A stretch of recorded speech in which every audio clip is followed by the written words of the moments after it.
lovely Toun. Um, thank you for joining me on the Love Podcast. Toun, if you could just let us know a little bit about you, about your kids, and what stage of motherhood you're currently at. Yeah, thank you so much for having me. Good evening, everyone. So my name is Toun Balogun. I am 54 years old. Not. Yeah, you don't look it. You don't look it. Almost 54 years old, I should say. I'm so sorry. I'm married to Kunle. We've been married for 34 years now. Wow. We've got 4 grown-up children, obviously. 3 of whom are married now. Wow. So yeah, I'm at the stage where I'm a little bit freer in life. Wow. So having grown up kids, what were your expectations going into motherhood and the early parts of the motherhood journey? To be honest, I didn't have that much expectations. I mean, going into motherhood, I was a very young mother. I fell pregnant whilst I was trying to study, at the age of 22. Yeah. So I didn't have anything planned, how my life would be. Yeah. But going into motherhood, it was very shocking to me, very confused at the time. And obviously, because I hadn't had any kind of a loving, so to speak, growing up, upbringing. I didn't know what to expect. I didn't know how to handle the situation at the time. So, yeah. Wow. So, because I think nowadays people can almost like plan things a bit too much. So I know it wasn't the ideal scenario for you to fall pregnant at that age, but what did you learn through that happening? And some people might think, oh, I'm studying, my life's over, but actually, like, seeing the rest of your journey, like, it just kind of took you on a different path. So how did you get over that initial shock, and what are the kind of practical things you did so that you didn't, because that could tip some people into a really downward spiral. So how did you cope with that kind of change of plan? I am going to say, frankly, that my faith helped to steady Kunle and I at the time. It wasn't long before I fell pregnant that we became Christians. Right. So we were able to, after the initial shock, we were able to now sit down to look at what will work for us, going forward. So that meant I had to put my dream of becoming a barrister, to one side, at least for that period, so I could get through the pregnancy and the birth, and then whatever else, I wanted to do at the time. Also, because Kunle was studying as well at the time, as well as working, I had to just, we decided that it would be better for me to just put my plans on hold. But I was able to trust him, because many people would say, no, I'm not putting my plans on hold. You put yours on hold, we're in this together. But like I said, because we had just become Christians, and that actually informed our lives from then on, from the time we became Christians, to be able to trust each other and to trust God, to know that, yes, we don't know what the future holds, but we're going to have faith, and just have this baby, and I'll stay back to look after the baby whilst he goes out to work and complete his own studies. Yeah. So in terms of, because I'm just thinking, like, I'm sure you wanting to be a barrister wasn't just a flash in the pan that you suddenly decided. It must have been like almost like a lifelong dream up until that point.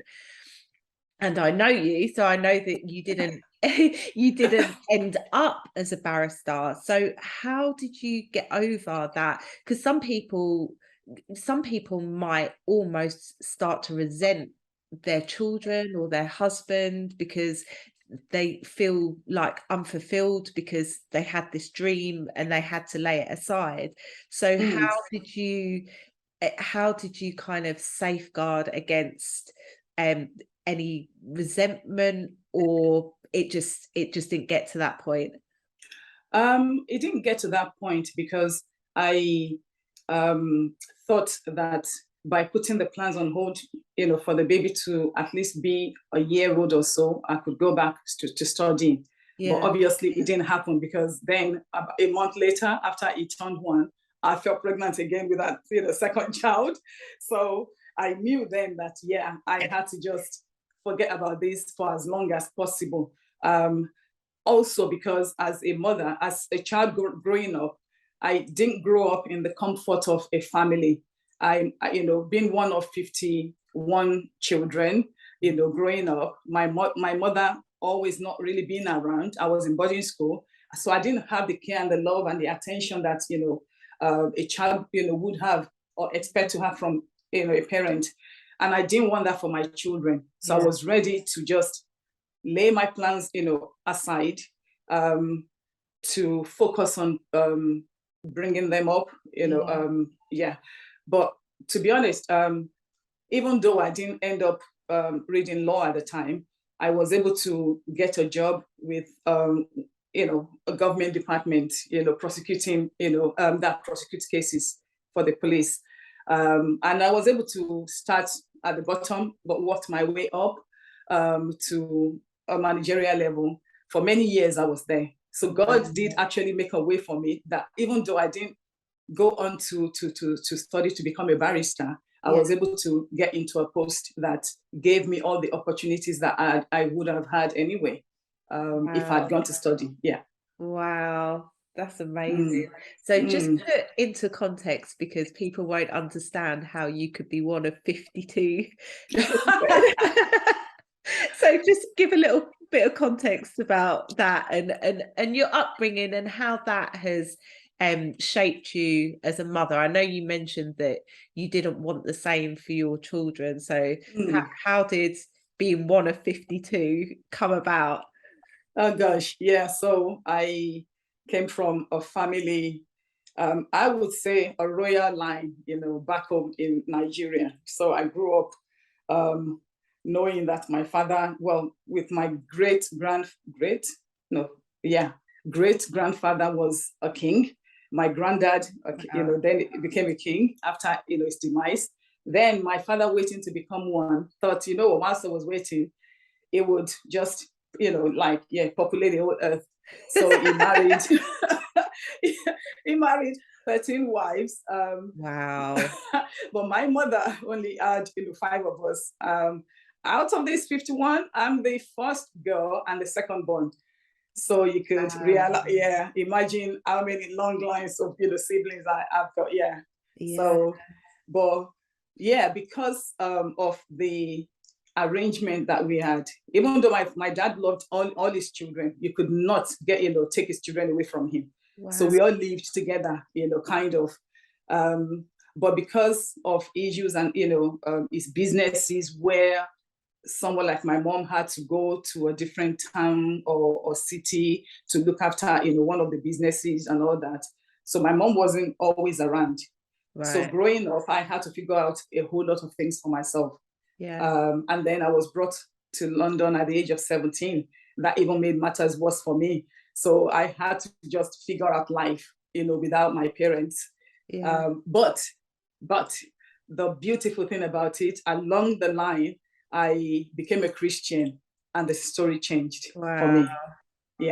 Wow. And for your children as well. And for my children, yes, most definitely.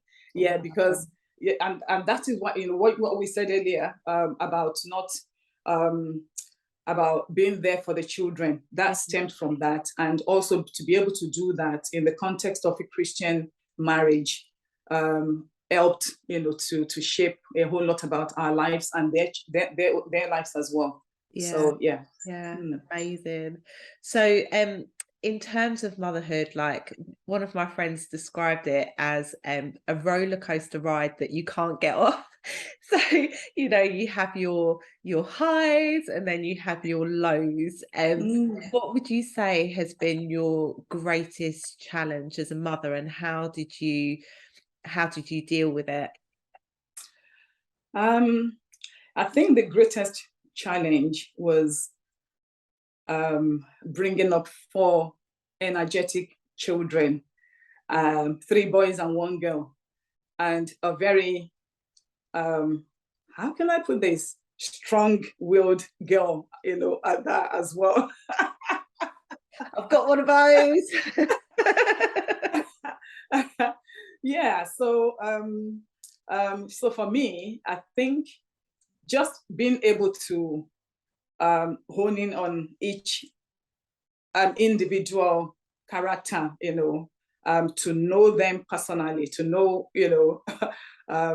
and to know them meant, you have to be with them. And because I was with them most of the time, working part-time, making sure, that, pick them up from school and all that. Yeah, so it's been a roller coaster of a journey, definitely. You're talking about when, when they were babies, is a challenge, a different challenge as toddlers, going to school, managing the dynamics of, who is in which class and, when to pick them up and all that. Yeah. And then becoming teenagers, and they think they're adult, and the old, the hell was now breaking loose because dealing with 4, each individuals. But thank God, that I have a husband, that is very much into the family, so I wasn't just there to deal with situation and things by myself. Yeah. So yeah. Amazing. So how did you, because one of the things that I find really hard is I feel like both of my kids are just, when they're together and I'm there, they're constantly seeking my attention, like it might be through bad behavior, or it might just be like just notice me. So how did you deal with 4 children and make sure that perhaps the quietest one wasn't the one that then didn't receive the attention because they weren't shouting as loud as their siblings? I mean, Sharon, when they were growing up, my hair was like, pulling my hair most of the time. And like, again, like I said, thank God, for Kunle, because he balanced me, out. Because by the time, evening came, all I wanted to do was just kill somebody. Like, I'm tired, I'm drawn. And don't forget, I was working, at the same time as, looking after these, beautiful, wonderful, strong-willed children.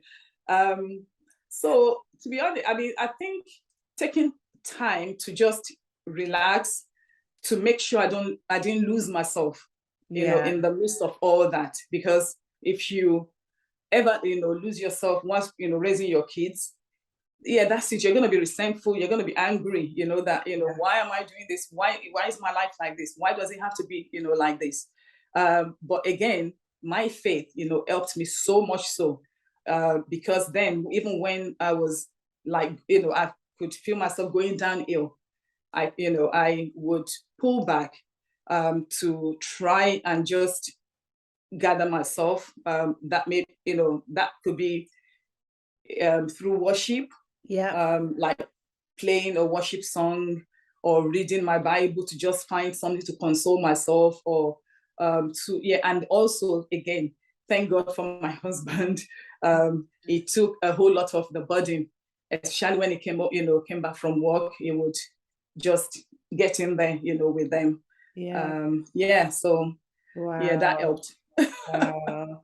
So what would you say has been like one of the greatest lessons you learned, in that you wish someone had told you this before you became a mother? Is there like one particular thing that you're like, I've learnt this and now I want to share it with other people to help them before they either make the same mistake or can avoid something? Is there anything like that that you could share with us? I think over the years, I've learned to not be too pokey into my kids' business. Okay. But to be friends with them. Yeah. To always leave that room for them to come back to us. Not just me, but even, Kunle as well. Yeah. Because we weren't brought up like that. You were brought up, as a kid to be seen and not to be heard. Yeah. You see, and your decisions, your feelings, whatever, it didn't matter. Yeah. But having, over the years, to be honest, it took a while to let go and allow each child to be an individual, and just allow them to be. For instance, I'll give you an example. There was a time that when it came to uni, and everyone was like, "Oh, I don't want to go to uni." I was like, "Oh, yes, you're going to uni." So we made the first go to uni, and Faith, of course, and then we made the third, but the third really showed us, because he went to uni, but it was like, "I'm going to uni for you, and I'm not going to put in the effort."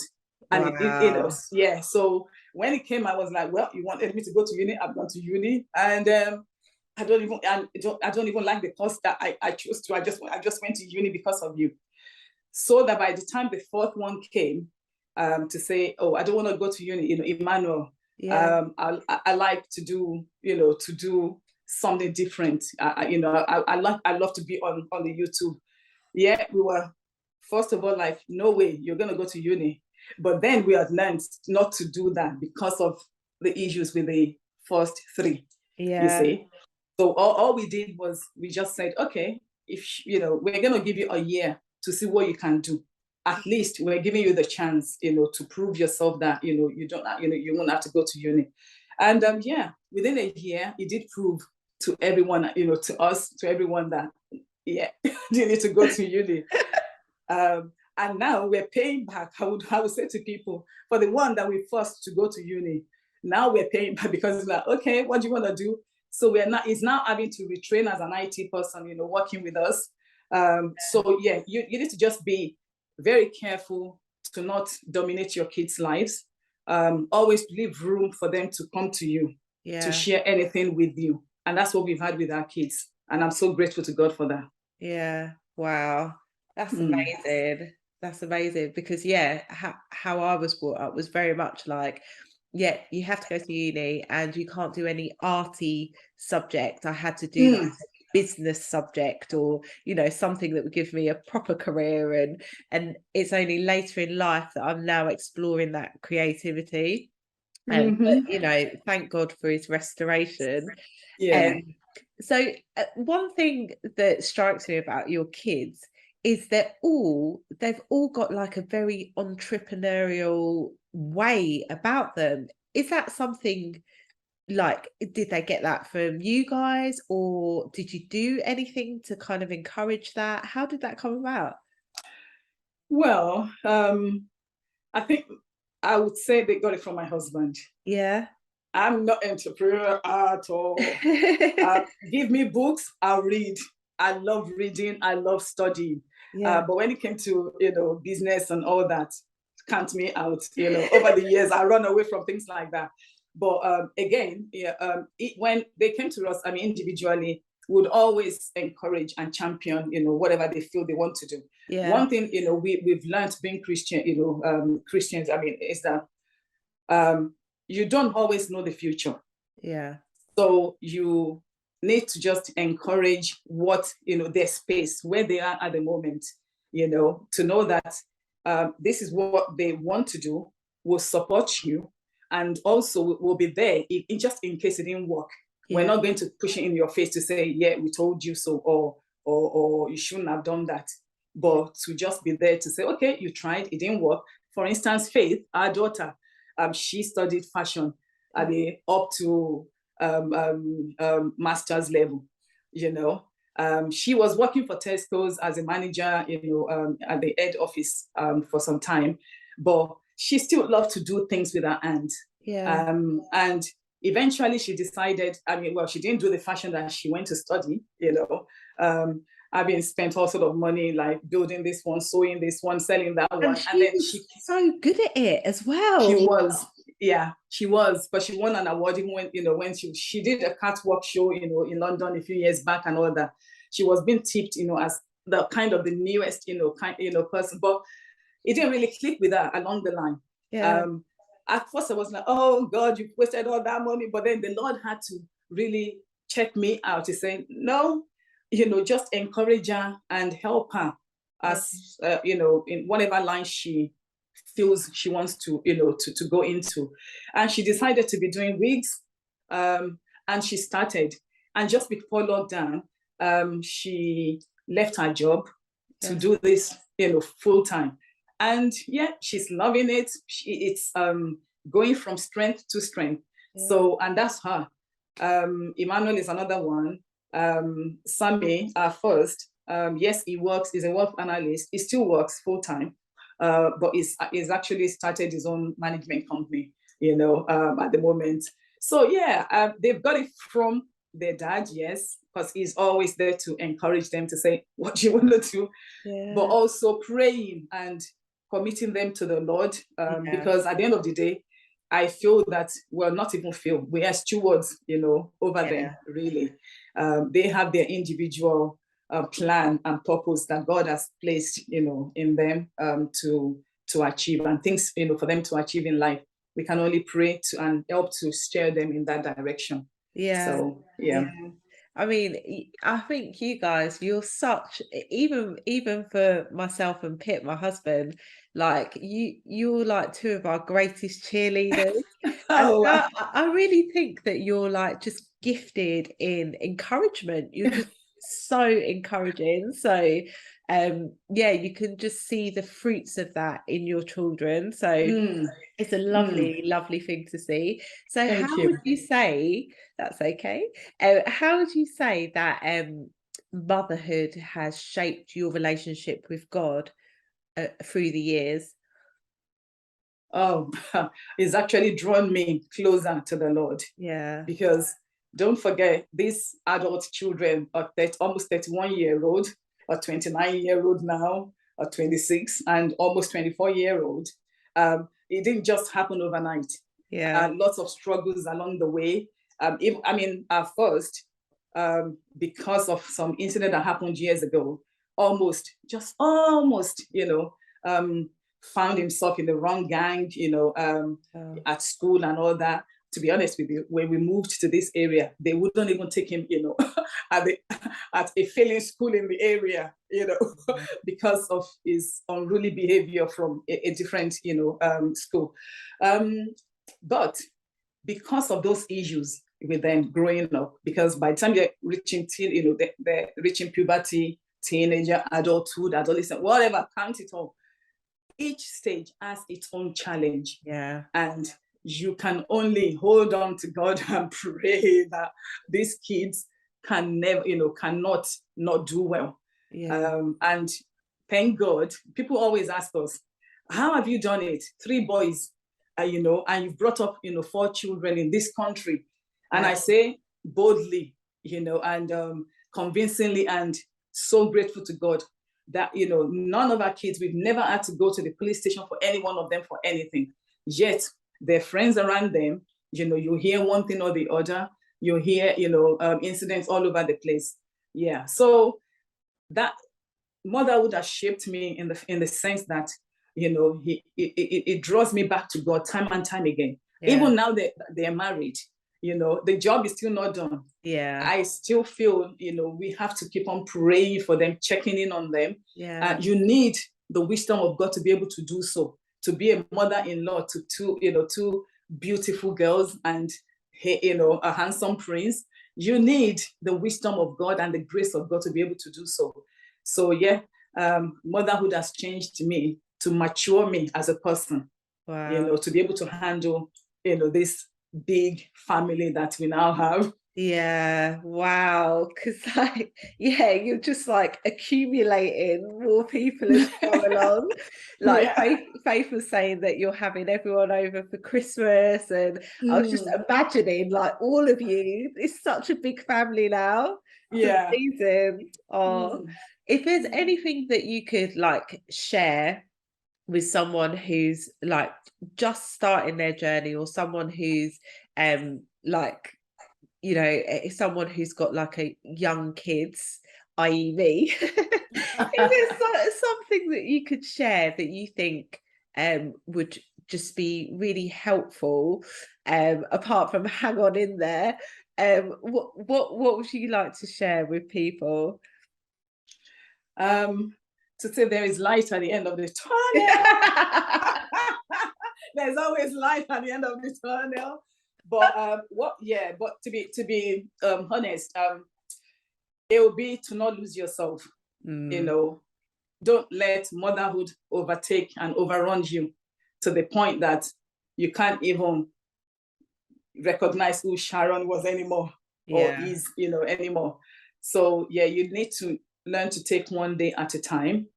You need to look at your children as individuals, because I know the trap for people with, 2 and above, kids will be, oh yeah, just run of the mill, everybody, doing the same thing. But you need to just look at their strength, have the grace to love.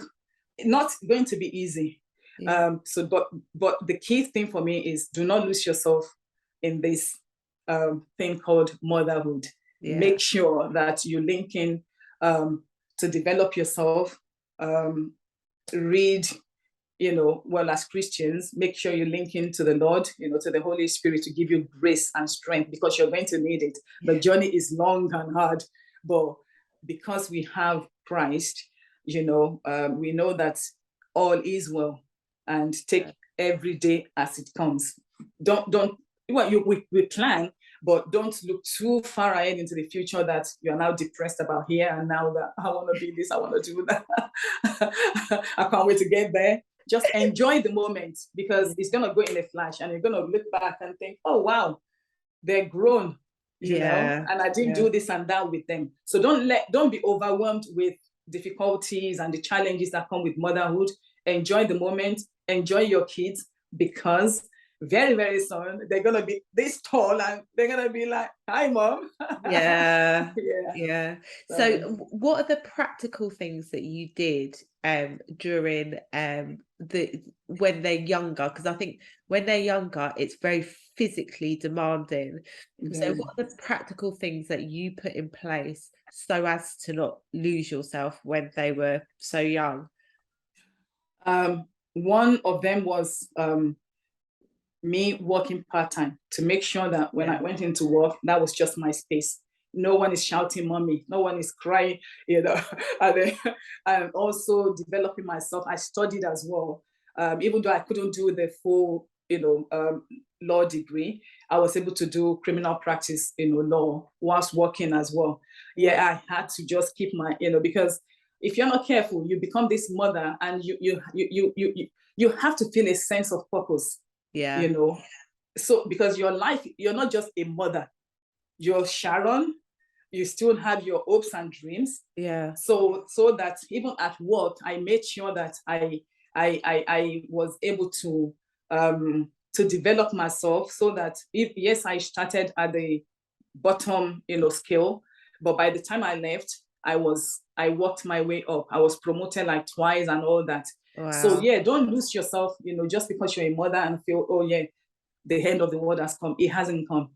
So that when they begin to grow older, you're not going to be resentful of everyone around you, yourself, your husband, and feel, I've had to do all this, and here is my life. No. So I hope that helps. It really, really does. I think it's something that you've got to fight for, and you've got to plan for as well, because I think that at this point where the kids are so young, like it just feels like life's just coming at you. So you do have to just take that time, and just take the time to plan and to figure out. Obviously you don't know the future, but just to have little things in place that you can do to, like you say, to either develop yourself or to fill yourself in another way. Just so that your mind isn't just consumed with either the children or the mum guilt that just plagues you. You know, you get to the end of the day, you're like, why did I lose my temper over that? And, you know, so yeah, it's really, really I think for me, work was a respite for me, you know, in those days, because I could just sit at my desk and work through my cases, you know, for the whole day. There was no shouting, and then I'll go home, I can do all the shouting and screaming, but know that tomorrow I'm going to work. That helped a lot at the time. And also, if you're in a two-parent household, you know, it's highly important that both parents, you know, are involved with the rearing of the children. Because Kunle, I mean, bless him, anytime, you know, he came home, it was like over to you. And the kids were always, you know, like looking forward to see him anyway, because I would have shouted and screamed the whole house down. But it was, you know, I mean, the kind of dad that would roll on the floor, read to them, you know, and play with them. I was a Cruella. He was, you know, the good guy. But that's okay. But at least, you know, the good thing is, you know, now that they're grown, they're like, they're so ugly, like, you know, thank you so mommy for all the shouting and the screaming and all that. Oh, thank you, you know, dad. So now, they understood that, the shouting was necessary, you know. I mean, 3 boys, unruly, you know. Honestly, it's incredible. Oh, thank you so much. It's so helpful. It's just it's so good to hear from someone who's like kind of on the other side, but still, you know, obviously being a mother. But yeah, I'm sure everyone who listens to it will be so encouraged. So thank you so much. Oh, thank you, Sharon. Thank you for having me.